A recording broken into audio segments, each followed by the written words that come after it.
ស្ថិតក្នុងដំណេកដ៏លងលក់ដ៏ស្រួលថែមទាំងបូកផ្សំជាមួយនឹងគំនូរដ៏ខ្មៅងងឹតវាគឺជាការបើកបង្ហាញនៃផ្ដើមសាច់រឿងដែលបានបញ្ជាក់ឲ្យច្បាស់ថា Mission នៅលើកនេះគឺជាហ្គេមផ្សងព្រេងដែលតម្រូវឲ្យបុគ្គលម្នាក់ៗគឺត្រូវតែធ្វើដំណើរផ្សងព្រេងកម្ចាត់នៅស្ដេចបិសាចជួយសង្គ្រោះនៅដែនដីមួយនេះហ្គេមគឺបានសន្មបញ្ជាក់ឲ្យឃើញថាមនុស្សម្នាក់ៗគឺសុទ្ធតែមានល្បែរៀងៗខ្លួនរីឯអ្នកម្ចាស់ឯនេះវិញគឺជាតារាលំដាប់ប្រទេសវិញល្បែរបស់នាងខ្ពស់ខ្លាំងពេកនោះគឺមិនអាចបោះវែងបើយើងក៏លេចទៅមើលសវណ្ណនេះវិញទោះបីជាខ្វេះចោលរបស់គាត់គឺជាបុគ្គលដើរតត់ខ្យល់ក៏ប៉ុន្មានក៏ប៉ុន្តែសម្បកក្រៅនោះមើលឃើញថាគាត់គឺពិតជាការសម្បកខាងក្នុងវិញនោះគាត់នោះគឺជាមនុស្សម្នាក់ដែលពោពេញទៅដោយសមត្ថភាពទោះជាយ៉ាងណាក្តីនោះពួកគេនោះគឺមិនបានរំពឹងទុកទៅលើសវណ្ណទេបែរទៅជារំពឹងទុកទៅលើអ្នកម្ចាស់ទៅវិញព្រោះថាល្បែរបស់នាងនោះគឺមិនអាចកំណត់បានវាប្រែថាទោះបីជាសវណ្ណនោះគឺជាមនុស្សតត់ខ្យល់យ៉ាងណាក៏ដោយក៏មានអ្នកម្ចាស់នៅការពារពួកក្មេងៗទាំងអស់ដែរចុងក្រោយភារកិច្ចដែលកម្ចាត់នៅស្ដេចបិសាចជួយសង្គ្រោះនៅពិភពលោកមួយនេះក៏ត្រូវបានចាប់ដើមឡើងក្រោមការអបអររបស់ក្មេងៗគ្រប់គ្នាមុននឹងពួកគេទាំងពីរនាក់គឺត្រូវបានចាក់ចេញនោះអ្នកម្ចាស់នឹងគឺនឹងបដិញ្ញាថារកឲ្យឃើញនៅណៃមែរួចក៏ធ្វើឲ្យសបិនល្អនោះលុបបំបាត់ទៅលើសបិនអាក្រក់វិញ The mission capture the enemy's fleet ប្រសិនជាយើងក៏លេចទៅមើលជ្រុំខាងទៀតពួកគេគឺកំពុងតែធ្វើដំណើរចំណែកឯសវណ្ណគឺប្រើពេល relax របស់គាត់តាមធម្មតា top root ក្មេងទាំងពីរពួកគេគឺពិតជាដៀលទៅការណាមួយនឹងខាអត់ប្រយោជន៍ខ្លាំងមែនតើហ្មងហើយជួយមកវាធ្វើនិយាយគ្មានមនុស្សអត់ប្រយោជន៍ណាអាចបង្កើតនៅ recovery item ចឹងបានទេយេអត់ចាំមែនរួចហើយពួកគេគឺនឹងធ្វើដំណើរបន្តពិតជាសប្បាយចិត្តខ្លាំងមែនតើដឹងថាមានគេតាមដានទេអបិនុកគឺបាននិយាយទៅកាន់អបិសវណ្ណតែឲ្យវានឹងសប្បាយបន្តិចទៀតសបិនអាក្រក់របស់មនុស្សគ្រប់គ្នានោះគឺនឹងឈានមកដល់ឆាប់ហើយអាខ្លួនឯងនិយាយនោះមិនដឹងថាគេនោះគឺកំពុងតាមដានតង់ទី2ទៀត Lord Number 6នាងកំពុងតែស្មានសម័យអំពីកាលដែលនាងទៅជួប Lord Number 3ក្នុងការសម្រេចនៅបេសកកម្មរបស់នាងនៅពេលនេះអ្វីនោះគឺនឹងត្រូវចាប់ផ្ដើមគោលដៅរបស់នាងគឺនុកតម្រង់ភ្លើងបាញ់ទៅរនុកក៏ប៉ុន្តែកិច្ចផុតតាខំអីងាប់យ៉ាងណាក្តីនុកនោះក៏បានដឹងរួចជាស្រេចថានេះគឺជាទង្វើរបស់អង្គភាពខូចនាងនោះគឺពិតជាសប្បាយចិត្តខ្លាំងមែនតើក៏បូកផ្សំជាមួយនឹងការធ្វើដំណើររបស់មនុស្សគ្រប់គ្នានោះគឺពិតជាហត់ខ្លាំងរហូតមកដល់មើលផែនទីនោះពួកគេនោះខ្វះតែមទីទៀតទេទៅដល់ស្ថានីយ៍រថភ្លើងហើយអាកូនសូតាហត់ល្មមប្រើប្រាស់នៅ recovery item នោះក៏មានកម្លាំងព្រឹសបន្តដំណើរទៅមុខទៀតមុនពេលដែលពួកគេនោះបន្តដំណើរក៏មានអ្វីមួយខុសប្រក្រតីអាចស្ដែងទៅប្រេងកើធ្វើដូចមាន monster ខាចសាហាវណាស់ចឹងតែចុងក្រោយបាច់ឆ្កេះផឹង The baby ណៃមែពិតជា cute ខ្លាំងមែនតើអូយហើយមើលមិន cute ទេអាហ្នឹងបោះអូនតាស្អីគេអាហ្នឹងណៃមែបោះអូនឯងចឹងដាក់មកក្រឹកទៀតទៅចឹងកំពុងតែរេរមិនទាន់បើកឆាកប្រយុទ្ធស្រួលបោផងសវណ្ណក៏បានភ្ញាក់ពីដេកជាស្ថាពរភ្ញាក់ឡើងចុយមើលវាធ្វើភ្ញាក់ក្តារយប់ឥឡូវបើភ្ញាក់ហើយដេកទៅវិញចឹងហើយដល់ភ្លឺម៉មបោកចុយក្រោយពេលដែលយកសពហើយថតបានរូបដណៃមែអបហ្វូជីមីសបាយចិត្តឆយម៉ៃមួយនឹងឃើញដណៃមែភ្លាមខ្វាកខ្លាំងមែនតើហ្មងអូតាមពិតទៅរូបរាងដណៃមែចឹងសោះហើយបងស្រីអបសវណ្ណមើលយូរទៅបែរជាចាញ់ខ្ជូតទៅវិញនឹងហើយខ្ជូតមែនតើខ្ជូតទៅតែគេឆ្ងល់មួយវិញទៀតកាលដែលកម្ចាត់ណៃមែគឺនៅតែមិនទាន់បានក៏ព្រោះថាក្មេងម្នាក់នោះប្រហែលជាមានភ័យខ្លាចហើយមកទៅបានជាបង្អាក់បណ្ដាលឲ្យសវណ្ណ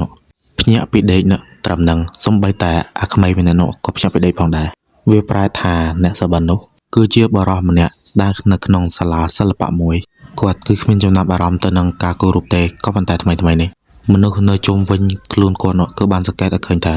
គាត់នោះគឺបែរជាគោរពដែលមានភាពខុសប្រក្រតីទៅវិញវាអាចថានឹងហើយគឺជាមូលហេតុដែលធ្វើឲ្យក្មេងម្នាក់នោះសប្បាយអាក្រក់ព្រមទាំងយើងក៏លេចទៅមើលលោកស្រីនោះគឺកំពុងតែអង្គុយចាំកញ្ញាសិចដោយផែនការរបស់ពួកគេនោះគឺបានសរបញ្ជាក់ឲ្យឃើញថាគ្រាដែលនាងគឺបានបាញ់កំភ្លើងដំណងទៅនោះក៏បានភ្ជាប់ជាមួយនឹង GPS តាមដានរួចហើយនៅពេលបច្ចុប្បន្ននោះពួកគេគឺមិនទាន់ដឹងនៅតម្រុយនៅឡើយបើសិនជាផែនការមួយនោះគឺមិនបានសម្រេចទេពួកគេគឺនឹងចាប់ដើម Plan B សិតក្រោមការសាកសួររបស់អ្នកទាំង3នាក់គឺបានឲ្យឃើញថាអាកូនសូតានោះគឺគូវាក្នុងគុំណអ្វីវាក៏មិនដឹងគ្រាន់តែវាដឹងរឿងមួយថាពិភពលោកដែលវាការពារនោះគឺត្រូវបានរញ៉េរញ៉ៃដោយស្ដេចបិសាចប្រកបណាស់វានោះគឺមានតំណែងនឹងគ្នាជាមួយនឹងណៃមែ ប៉ុន្តែការស្មានរបស់លោកហ៊ូជីមីនគឺខុសទាំងស្រុងរូបរាងសភាវៈទាំងពីរនេះវាគឺមិនដូចគ្នាសោះសូម្បីតែបន្តិចមួយវិញទៀតក៏ក្នុងសុបិនរបស់សូតាគាត់ក៏មិនដែលឃើញរូបទាំងនេះផងដែររឿងទាំងនេះហើយគឺធ្វើឲ្យសាវ៉ាន់គឺមានចម្ងល់នៅក្នុងខ្លួនខ្លាំងមែនទែនព្រមទាំងពេលនេះគឺជាពេលល្ងាចគាត់គឺបំរុងនឹងដេកទៀតផងទំតស្មានៃសោះអាបកាច់ឯងបំរុងនឹងដេកទៀតហើយឲ្យចុយឲ្យគ្រាន់តែដេកសងបបាដែរអាគ្នាទឹមក្រោកពីព្រឹកព្រលឹមដើម្បីធ្វើការងារល្អឥឡូវគឺគួរតែដេកហើយឲ្យចុយអានេះដេកលក់ដែរចូលមកវាធ្វើអាមួយនេះកាន់តែធំយូរទៅចរិតកាន់តែប្លែកទេvậyហើយបន្តិចក្រោយមកក៏ចូលទៅក្នុងការម្ដងទៀតហើយអូយអញឈឺក្បាលឆយ៉ាញ៉ាមុននឹងពួកគេទាំងអស់គ្នាគឺបានធ្វើដំណើរបន្តក្មេងៗទាំងពីរនាក់កំពុងតែធ្វើការយកឈ្នះនៅខ្លួនឯងយកឈ្នះនៅភាពភ័យខ្លាចរបស់ខ្លួនធ្វើការប្រយុទ្ធគ្នាហើយសូតាគឺជាអ្នកចាញ់នៅគ្រាបន្ទាប់អាមួយនេះគឺជាឆ្ងល់ខ្លាំងមែនតើថាមិត្តភ័ក្តិរបស់វាទៅរៀនក្បាច់គុណតាំងពីកាលគ្រានេះដែរកាលដែលពួកគេទាំងពីរនាក់គឺមានក្មេងៗដែលធ្វើដំណើរទៅជាមួយនឹងពួកគេគឺពិតជាល្អប៉ុន្តែនៅមួយចាននាងគឺពិតជាចង់ជួយទៅកាន់ក្មេងគ្រប់គ្នាព្រមទាំងប៉ះសិនជានាងគឺជាវីរបុរសដែលមានសមត្ថភាពវាគឺមិនដឹងជាល្អយ៉ាងណាចុងក្រោយអបិសវណ្ណក៏បាននិយាយជាមួយនឹងនាងថានេះគឺជាសបិនហើយសបិនរបស់នាងគឺគួរតែអាចគ្រប់គ្រងបានត្រឹមត្រូវតែមិនត្រឹមត្រូវក៏ព្រោះថាបានចឹងមែននោះនាងគឺប្រហែលជាអាចមានសមត្ថភាពកែប្រែនៅសបិនហើយមាននៅ magic ដើម្បីប្រើនៅក្នុងកែមព្រៃនិទាននេះហើយខំចង់ងាប់ចង់រស់អាគ្មានរឿងអីកើតឡើងមកជុំងុំចាញ់អា baby ណៃមែននឹងមកទៀតកោចុយឃើញមនុស្សប៉ណ្ណឹងឯងទៅចាំដងកាលទៀតមានតែរត់ហ្នឹងឯងម៉ែអើយជួយកូនផងមើលគេហ៊ានវាយអូនចង់តាណាសត្វសាច់ដែលមិនចាំយូរអាមួយណៃមែនគឺប្រើក្បាច់ម៉ែចែកឲ្យបន្តហើយសាវ៉ានក៏បានបដូរទម្រង់ទៅជា Setsu Impact ដើម្បីវាយគ្នាមួយស្មើជាមួយនឹងវាក្រោយពីធ្វើការប្រយុទ្ធជាមួយនឹងណៃមែនអត់ទាន់បានមកស្និទ្ធស្រួលបោផងអាមួយក៏ស៊ីមួយជើងស្លាប់ស្ដោកគ្រាន់តែរឿងប៉ុណ្ណឹងសោះ easy ហ្មងបន្ទាប់មកអាមួយណៃមែនភ្ញាក់ឡើងវិញអូយអញកើតអីvậy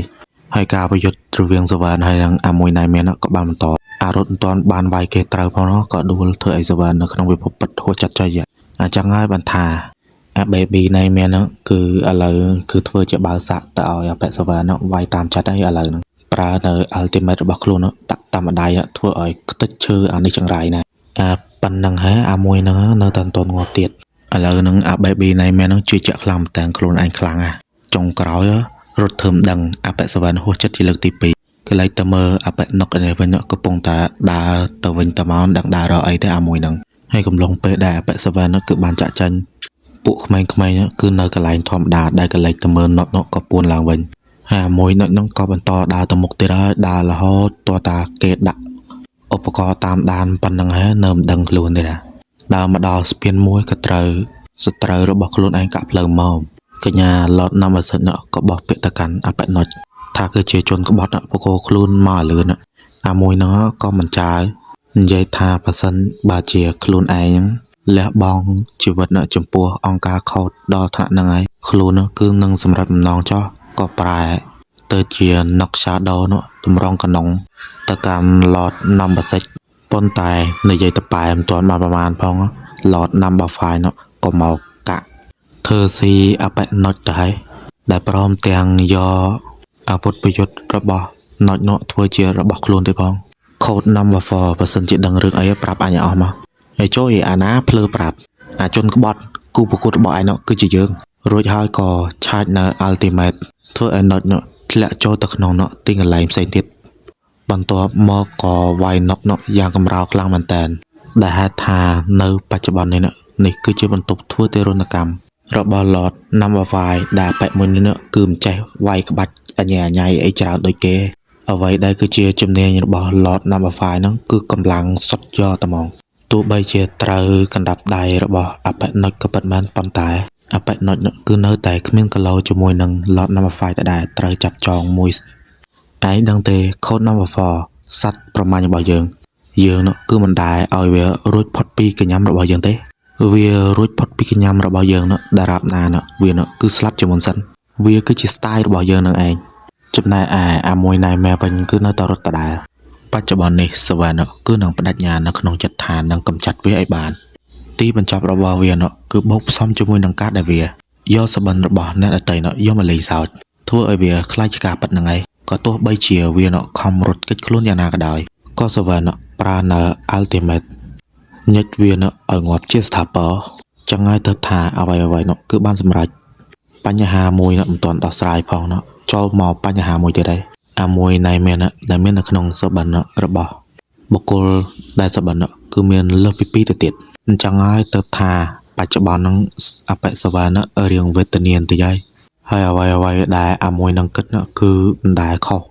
ម្ដងណាដែរនៅពេលបច្ចុប្បន្នហ្នឹងក៏ដូចគ្នានឹងដែរអបិ Lord Number 5កំពុងតែសួរចម្លើយចុងក្រោយចម្លើយដែលចេញពីមាត់អបិណុចនោះគឺបានឲ្យដឹងថាមនុស្សគ្រប់គ្នាដែលជួបប្រទះទៅនឹងព្រឹត្តិការណ៍មេអំបៅនោះគឺបានធ្លាក់ទៅចូលក្នុងសបិនទាំងអស់ដែលតភ្ជាប់ជាមួយនឹងគ្នាគឺជាប្រព័ន្ធមួយក្នុងនោះដែលទ្វារចិត្តនោះដែលបានឃុំឃាំងនៅសបិនអាក្រក់នោះក៏វានោះគឺមានច្រើនសន្ធឹកសន្ធាប់ខ្លាំងមែនតើ